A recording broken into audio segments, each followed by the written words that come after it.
प्रदेश का सर्वाधिक लोकप्रिय मीडिया दिव्य हिमाचल एक बार पुनः अपने पाठकों के लिए लेकर आया है एक लकी योजना कौन बनेगा लखपति, जिसके तहत प्रथम विजेता को दिया जाएगा 1 लाख का नगद पुरस्कार व रेफ्रिजरेटर, वॉशिंग मशीन से लेकर अन्य ढेरों पुरस्कार। तो आज ही अपने नजदीकी एजेंट या हॉकर से अपनी दिव्य हिमाचल की प्रति सुनिश्चित करवाएं व जुड़ जाएं दिव्य हिमाचल के इस लकी कूपन योजना के साथ। अधिक जानकारी के लिए पढ़ें दिव्य हिमाचल अखबार या संपर्क करें 01892 264713 पर।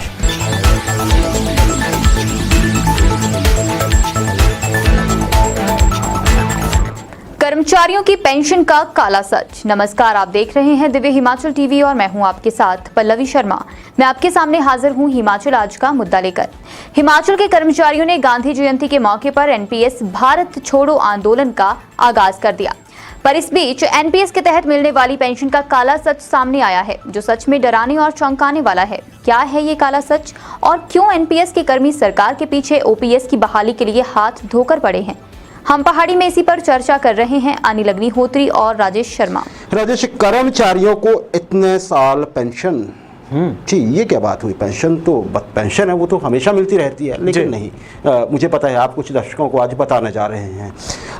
शुरुआत एनपीएस कर्मचारियों से कर देते हैं। राजेश, आज दोहरा एक मौका था एनपीएस कर्मचारियों के पास। 2 तरह से विशेष दिन जी, एक तो स्थापना दिवस राजेश, और ओपीएस के संघर्ष में नया मोर्चा। क्या जानकारी है? बिल्कुल सही है। देखिए, आज देश भर के लिए एक विशेष दिन अग्निहोत्री जी, प्रदेश की हम बात छोड़ दें अगर, देश भर के इसलिए विशेष दिन है क्योंकि आज गांधी जयंती है और राष्ट्रपिता की आज जयंती है, तो नमन हम करते हैं। एनपीएस कर्मियों के लिए सच में आज दोहरा एक खुशी का दिन भी है और उनके संघर्ष का दोहरा दिन भी है। पहला चीज की स्थापना एनपीएससी एसोसिएशन की आज के दिन हुई थी, और साथ ही साथ फिर आज जिस तरह का ओपीएस की बहाली को लेकर संग्राम एक चल रहा है हिमाचल प्रदेश के भीतर या देश भर में, उसको लेकर एनपीएस के कर्मचारियों की नई जो रणनीति है उसका आज एक आगाज हुआ है। उसको आगे गति देने की बात इसमें कही गई है। आज प्रदेश भर के तमाम एनपीएस के कर्मचारियों ने गांधी जयंती के अवसर पर गांधीगिरी को माध्यम बनाया अपने इस आंदोलन के लिए,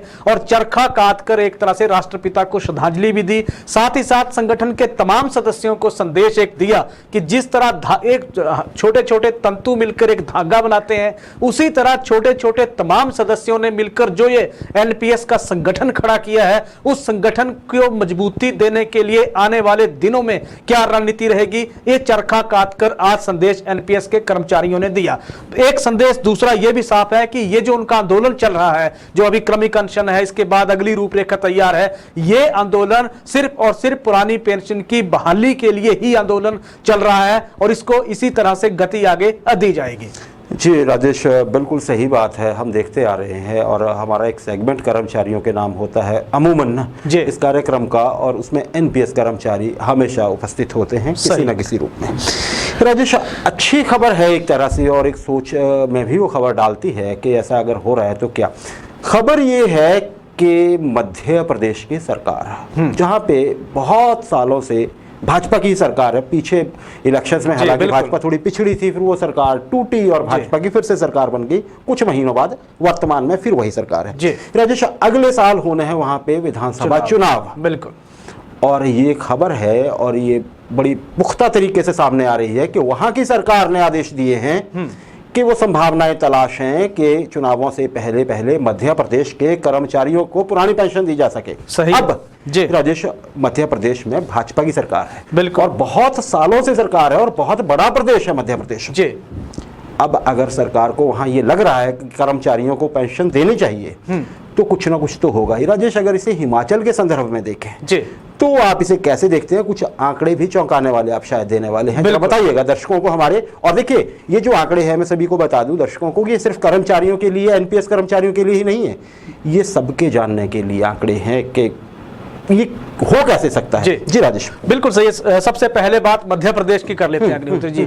4.5 लाख कर्मचारी मध्य प्रदेश की सरकार में इस वक्त काम कर रहे हैं जो एनपीएस के दायरे में आते हैं, और 1 जनवरी 2005 से वहां पे एनपीएस की व्यवस्था लागू इन कर्मचारियों के लिए हिमाचल से बिल्कुल 1 साल बाद की गई है। अब एनपीएस के जो कटौती होती है हर साल, जिसमें चाहे कर्मचारियों का पैसा हो या फिर चाहे हो सरकार का पैसा, 4,500 करोड़ रुपए सालाना एनएसडीएल कंपनी को मध्य प्रदेश सरकार देती है, और हर महीने की 22 तारीख को यह पैसा कंपनी के अकाउंट में जमा हो जाता है। और यही 4,500 करोड़ में अगर कर्मचारियों का देखें तो कर्मचारियों का शेयर बनता है 2,000 करोड़ और सरकार का बनता है 2,500 करोड़। यह वो पैसा है जिसका मध्य प्रदेश की सरकार को कोई एक तरह से लाभ जिसका नहीं है, इसीलिए भी वो एक काम कर रहे हैं। जिस तरह की दलील हिमाचल प्रदेश के कर्मचारियों ने दी थी कि इस पैसे का लाभ सरकारों को नहीं है, कर्मचारियों को नहीं है, तो फिर जो एनपीएस में फिर कटौती क्यों की जा रही है, सवाल ये खड़े कर दिए गए हैं।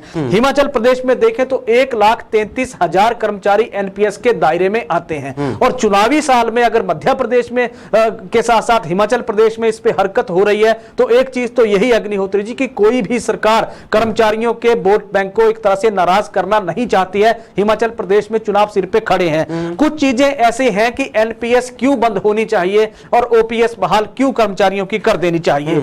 अभी तक अगर हम देखते हैं तो एनपीएस का जो न्यू पेंशन स्कीम है, इसके लिए ऐसा भी नहीं है कि सभी कर्मचारियों को यह पेंशन लग जाएगी। जिस भी कर्मचारी के अकाउंट में 3 तरह के अकाउंट है अग्निहोत्री जी, 3 बैंक है, जिसमें एचडीएफसी है, जिसमें एसबीआई है और एलआईसी है। 3 जगह इन्वेस्टमेंट कर्मचारियों के पैसे की है। जिस भी कर्मचारी के अकाउंट में 2 लाख से ज्यादा रुपए एनपीएस के अकाउंट में होंगे, उस कर्मचारी को फिर मिनिमम पेंशन उस स्थिति में लगेगी 554 रुपीज।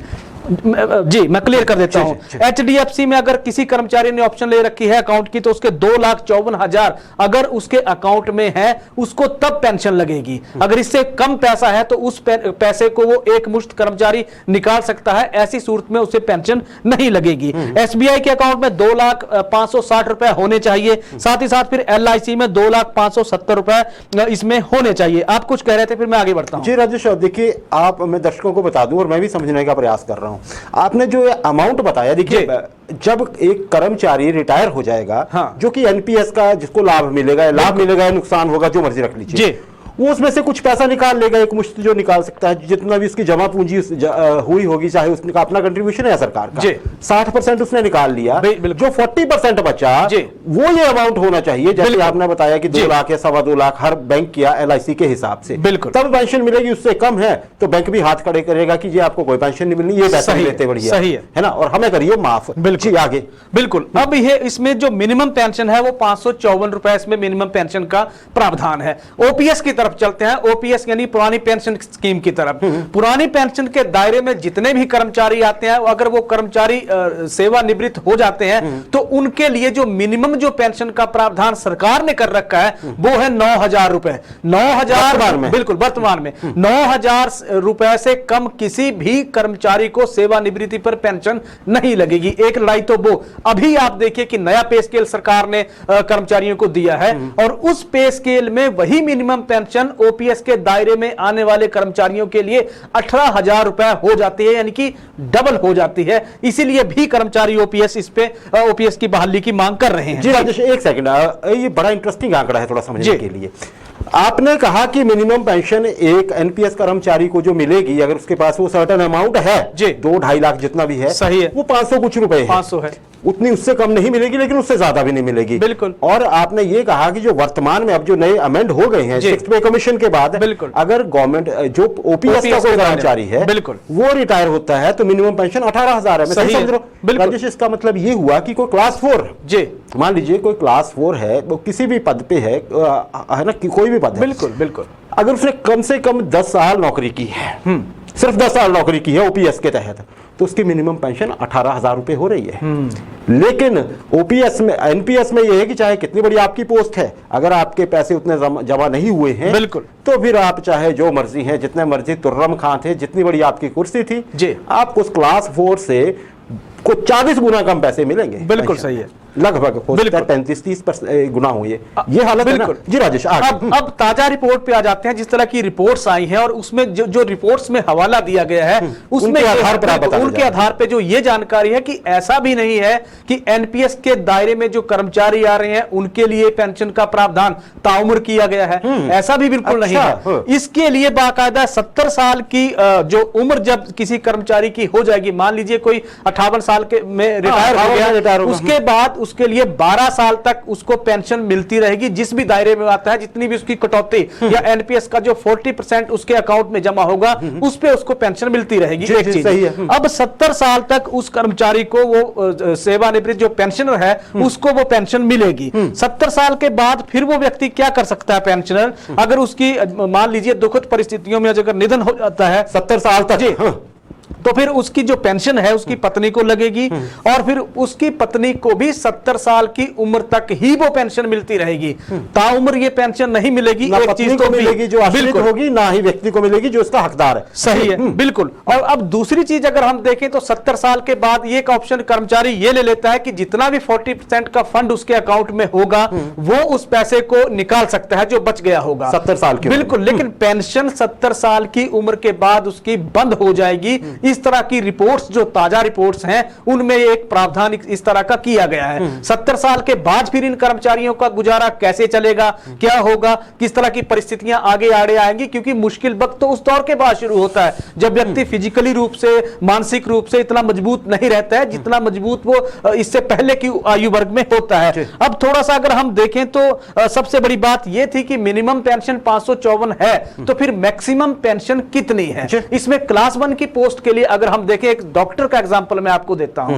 एनपीएस के दायरे में जो डॉक्टर आ रहे हैं, जब वो रिटायरमेंट जब उनकी हो जाएगी, सेवानिवृत्ति जब हो जाएगी, तो मैक्सिमम पेंशन एनपीएस के दायरे में आने पे उनको मिलेगी 5200 रुपए मैक्सिमम पेंशन। एक क्लास 1 ऑफिसर को जिसने 58 साल या 60 साल प्रदेश भर की सेवा में करते हुए उसने अपना उम्र व्यतीत कर दिया है, 5058 साल की आयु में रिटायरमेंट पे उसको मैक्सिमम पेंशन क्लास 1 की पोस्ट से रिटायर होने के बाद मिल रही है। इसीलिए आत्मसम्मान की लड़ाई है। इसीलिए एनपीएस के कर्मचारी चाहे चरखा काट रहे हैं, चाहे पदयात्रा निकाल रहे हैं, चाहे प्रदर्शन कर रहे हैं, नारे लगा रहे हैं, इसीलिए लगा रहे हैं कि ताकि कम से कम सम्मानजनक जीवन सरकार उनको मुहैया करवाए। राजेश जी, आपने बहुत हैरान करने वाले आंकड़े दिए हैं और मैं तो सुनकर हैरान हूं। ऐसा कैसे हो सकता है? किसने ये कानून बनाए होंगे, किसने नियम बनाए होंगे और किसने स्वीकार कर लिए? अब राजेश, एक इसमें देखिए, मैं थोड़ी सी एक चीज बताना चाहूंगा जो मेरे मन में अभी आ रही थी आप जब बातें कर रहे थे। डॉक्टर की अगर आप बता रहे हैं कि मैक्सिमम पेंशन 5200 रुपए है, तो इसका मतलब ये भी होगा कि ये कैलकुलेट शुरू से किया होगा, डॉक्टर की नौकरी लंबी रही होगी। बिल्कुल। और उसमें जो 40% उनका सम बचेगा वो लाखों में होगा। सही है। क्योंकि अगर 2.5 लाख पे या 2.25 लाख पे 500 कुछ रुपए है तो 5200 रुपए के लिए तो बहुत ज्यादा अमाउंट चाहिए। सही है। उसके बाद फिर ये पेंशन मिल रही है। अब राजेश, इसका एक दूसरा पहलू देखिए, जी, अटल पेंशन योजना या बाकी योजनाएं हैं, वहां पे आपके पास होता है कि आप 40 साल तक हैं तो आप इतना अमाउंट दीजिए, 58 साल तक दीजिए, 60 साल तक, उसके बाद आपको 1000, 2000, 3000, 5000 रुपए पेंशन लगेगी। बिल्कुल, वो आपका अमाउंट खड़ा रहेगा। एक और मेरे ख्याल में सरकार की योजना है, पीछे जब ये शुरू हुई थी तो बहुत इसका केंद्र सरकार ने प्रचार भी किया था, शायद अभी भी है। उसमें यह है कि कोई असंगठित क्षेत्र का व्यक्ति अगर हर महीने मान लीजिए 200 कुछ रुपए जमा करवाता है तो 60 साल की उम्र के बाद उसको 3000 रुपए पेंशन लगती है राजेश। यही है। और बड़ी बात तो क्या है राजेश, उसमें चाहे कोई अच्छा दुकानदार हो, है ना, जिसकी दुकान ठीक चलती है, या कोई और भी व्यक्ति जी, तो उनके लिए ये फायदा। सही है।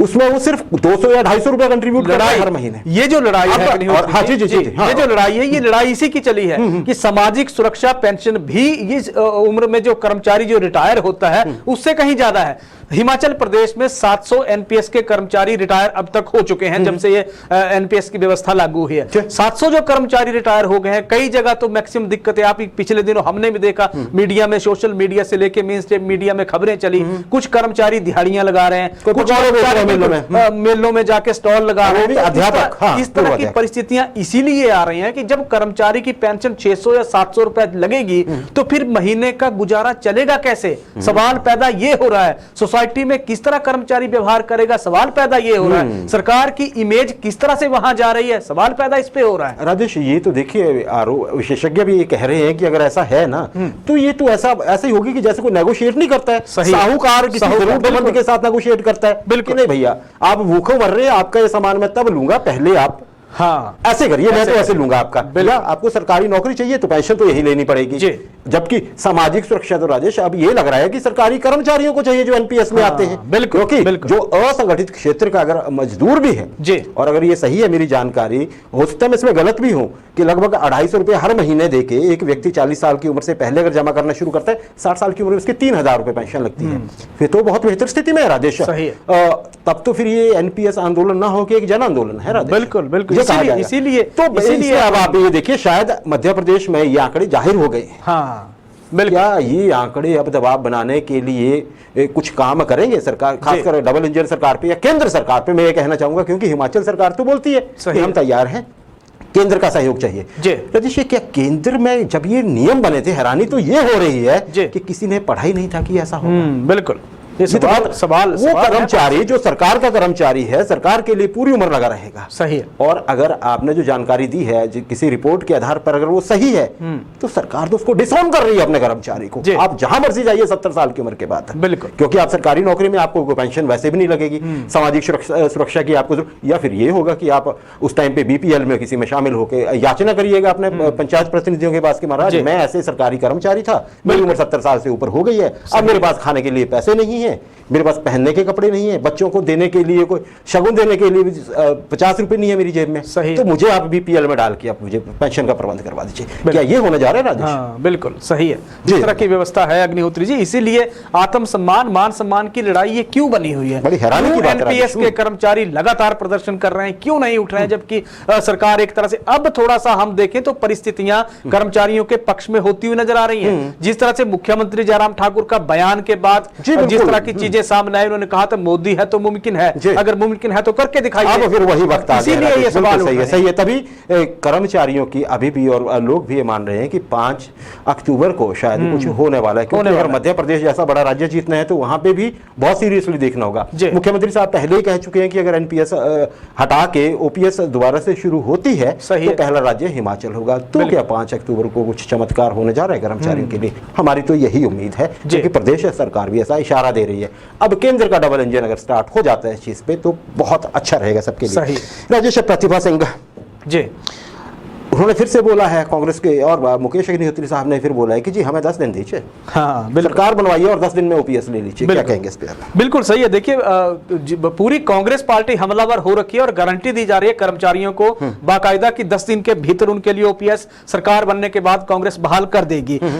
दूसरी तरफ अगर हम कहें तो भाजपा को एक तरह से आरोप भी लगाया है, काउंटर भी कांग्रेस कर रही है, क्योंकि मुख्यमंत्री ने कहा था कि मोदी है तो मुमकिन है, उसी का जवाब कांग्रेस ने दिया है। उन्होंने ये कहा है कि अगर मुमकिन है तो फिर करके दिखाइए। बात तो सही आप क्यों नहीं कर रहे हैं? क्यों प्रदेश का कर्मचारी आज भी अपने हक के लिए सड़कों पे आंदोलन कर रहा है, सड़कों पे नारेबाजी हो रही है? कुछ मसले गिनाए हैं अग्निहोत्री जी जो प्रदेश भर के कर्मचारियों के जस के तस बने हुए हैं, और 5 साल हो गए लगातार सरकार की नजर इनायत कर्मचारी चाहते हैं। अनुबंध कर्मियों की को वरिष्ठता का लाभ क्यों नहीं दिया जा रहा है? कब दिया जाएगा? आज फिर से राजेश है ना, आप ये कहिए मनीष साहब ने, और बिल्कुल है ना, 2017 में भारतीय जनता पार्टी के घोषणा पत्र में चीज शामिल थी, इंप्लीमेंट 5 साल बाद क्यों नहीं की जा रही है? सवाल इस पे खड़े हो रहे हैं। 4-9-14 का जो टाइम स्केल कर्मचारियों के लिए था, उस पे सरकार क्यों फैसला नहीं ले रही है? क्यों कर्मचारियों को बार बार इस तरह से एक शाम कर्मचारियों के नाम कह के वहां इकट्ठा किया जा रहा है? लेकिन समस्या फिर जस की तस है। नए पे स्केल की विसंगतियां कब सरकार दूर करेगी? क्योंकि अभी भी पे रिवीजन रूल्स जो होने हैं उसमें जो संशोधन होना है उस पे फैसला नहीं हो पाया है, हो जाएगा। ऐसे बहुत सारे मसले और भी गिनाए। एरियर को लेकर अभी से सरकार ने हाथ एक तरह से खड़े कर दिए। कांग्रेस जिस तरह का आरोप लगा रही है, अगली किस्तें कब देगी आप? पहले ये भी आ रही है। डीए में केंद्र और हिमाचल का डिफरेंस 7% का हो गया है। अब तो दिक्कतें ये हो रही हैं कि कर्मचारियों को ये लग रहा है कि जब इलेक्शन सिर पे खड़े हैं तो सरकार क्या देगी भी या नहीं देगी, सवाल इस पे भी खड़े हो गए हैं। और इसमें कांग्रेस सीधे तौर पे कह रही है कि बहुत सारे मसले कर्मचारियों के हैं जो एड्रेस नहीं हो पा रहे हैं, इसीलिए कर्मचारी आंदोलन कर रहे हैं। राजेश, अंतिम प्रश्न है इस सेगमेंट में मेरा, लेकिन प्रश्न बहुत महत्वपूर्ण है, सबको ये जानना चाहते हैं। प्रदेश सरकार ओपीएस पर असमंजस में है क्योंकि ओपीएस की बागडोर है या लगाम कह लीजिए आप केंद्र के हाथ में। सही है। कांग्रेस देख रही है, मौका ताक रही है और सीधे बोल रही है कांग्रेस की, अगर जैसे आपने अभी कहा कि प्रतिभा सिंह ने कहा कि अगर मुमकिन है तो करके दिखाइए। उनको लग रहा है कि ये कुछ नहीं होने वाला है और यहाँ पे बात हमारी बन जाएगी। एनपीएस कर्मचारी बोल रहे हैं कि जी हम तो लेके रहेंगे, आप नहीं देंगे तो कोई और दे देगा। सही है, यही बात है राजेश। बिल्कुल। मध्य प्रदेश की हम बात करते हैं, 4.5 लाख कर्मचारी बताए राजेश आपने। बिल्कुल। मध्य प्रदेश की आबादी देखिए करोड़ों में है। बिल्कुल। और कई करोड़ है। सही है। सिर्फ 4.5 लाख एनपीएस कर्मचारी। बिल्कुल। प्रतिशत बहुत कम होगा उनका। बिल्कुल। फिर भी सरकार चिंतित है। जी। हिमाचल में देखिए 1.25 लाख कर्मचारी जी, या उससे भी अधिक राजेश। बिल्कुल। मतलब 1.25 लाख को आप 2 से गुणा कर लीजिए। हम पहले भी कहते रहे ससुराल का घर भी होगा, एक अपना भी होगा जी, वहां ही चलेंगे सारे की। जी ये तो ठीक नहीं हो रहा है या ये तो बहुत ठीक हो गया। दो परिस्थितियां राजेश जी। या तो ओपीएस मिल जाएगी तो ये मतलब आप ये समझिए कि 2.5 लाख से अधिक परिवार या 2.5 लाख परिवार एक तरफ को चल पड़ेंगे जी, देने वाले की तरफ या ना दे, या फिर देने का वादा करने वाले की तरफ। अगर मान लीजिए चुनाव आचार संहिता लागू होने से पहले ओपीएस बहाल नहीं हुई जी, तो एनपीएस कर्मचारियों की भूमिका आप क्या देखते हैं? बिल्कुल सही है। देखिए एनपीएस कर्मचारियों की भूमिका बहुत बड़ी होने वाली है अग्निहोत्री, जिस तरह का माहौल उन कर्मचारियों ने बनाया है। सवाल इसमें 2 हैं। सवाल एक कांग्रेस को लेकर है, जिस तरह की गारंटी कांग्रेस दे रही है, पर लेकिन उस गारंटी का आधार क्या है? वजह यहाँ एक बड़ी वो जुड़ रही है, 10 दिन में कैसे बहाल करेंगे? क्या कांग्रेस ने कोई फॉर्मूला बताया है कि जो संवैधानिक बाध्यता है, जो एमओयू केंद्र और राज्य सरकार में जो साइन हुआ है, उस एमओयू को लेकर क्या स्ट्रेटजी कांग्रेस की रहेगी, किस तरह की रणनीति पार्टी अपनाएगी, उसको लेकर अभी तक किसी तरह का कोई भी एक तरह से बयान किसी भी नेता का सामने नहीं आया है। सिर्फ यही कहा गया कि 10 दिन में हम बहाल कर देंगे। कैसे करेंगे वो विजन सामने नहीं है। दूसरी तरफ हम देखें एनपीएस कर्मचारी 1,33,000 हैं एक कर्मचारी। मान लीजिए पति पत्नी है तो आंकड़ा डबल हो गया, और अगर उनका एक बच्चा 18 साल की उम्र से ज्यादा भी है तो यह आंकड़ा फिर उससे आप गुणा कर लीजिए। यानी कि इन कर्मचारियों और पेंशनरों को प्रदेश में देखें तो 4.5 लाख ये कर्मचारी और पेंशनर प्रदेश में हैं। यही आंकड़ा करीब करीब उनकी फैमिली को जोड़कर 13 लाख के आसपास बैठ रहा अग्निहोत्री जी। और हिमाचल प्रदेश में इस बार 53 लाख कुल मतदाता है। 53 लाख में से 13 लाख अगर कर्मचारी और पेंशनर और उनका परिवार है तो फिर आप वस्तु स्थिति देख लीजिए कि कितना बड़ा ये वर्ग है जो इन चुनावों में जाहिर तौर पर प्रभाव डालने वाला है। राजेश, अगर 13 लाख है तो ये लगभग 22-23% बन रहा है, और इतनी प्रतिशत तो बहुत होती है। सरकारें तो 2-4 तभी ओपीएस पे गेम बिल्कुल, और तभी एनपीएस कर्मचारी अपने स्ट्रेंथ को जानते हैं। और सही है राजेश, देखिए इसमें परिवार जो है 2 तरह के होते हैं। बिल्कुल। मान लीजिए पति की नौकरी है तो उनकी पत्नी के मायके वाले होंगे वो भी तो चाहेंगे कि हमारे दामाद को जरा पेंशन ठीक लग जाए, क्योंकि बेटी का भविष्य भी इसी में सही है। या फिर से वैसे वर्षा आप देख लीजिए। तो ये 2 तरह से जुड़ रहा है, 2 परिवार जुड़ रहे हैं एक कर्मचारी के पीछे, और ये जैसे आपने सही कहा वोट्स में ट्रांसलेट करेंगे तो बहुत ज़्यादा होंगे। तो वर्तमान सरकार भी चाहेगी। इन्हीं परिस्थितियों को देख के कैलकुलेट करके प्रदेश भाजपा सरकार जैसे कि मिशन रिपीट की ओर जा रही है, तो इन परिस्थितियों को देखते हुए, इन आंकड़ों को देखते हुए लग रहा है, एक्सपर्ट भी मान रहे हैं कि शायद ओपीएस पे कुछ हो जाए। सही है। हालांकि कांग्रेस की नजरें पूरी लगी हुई हैं।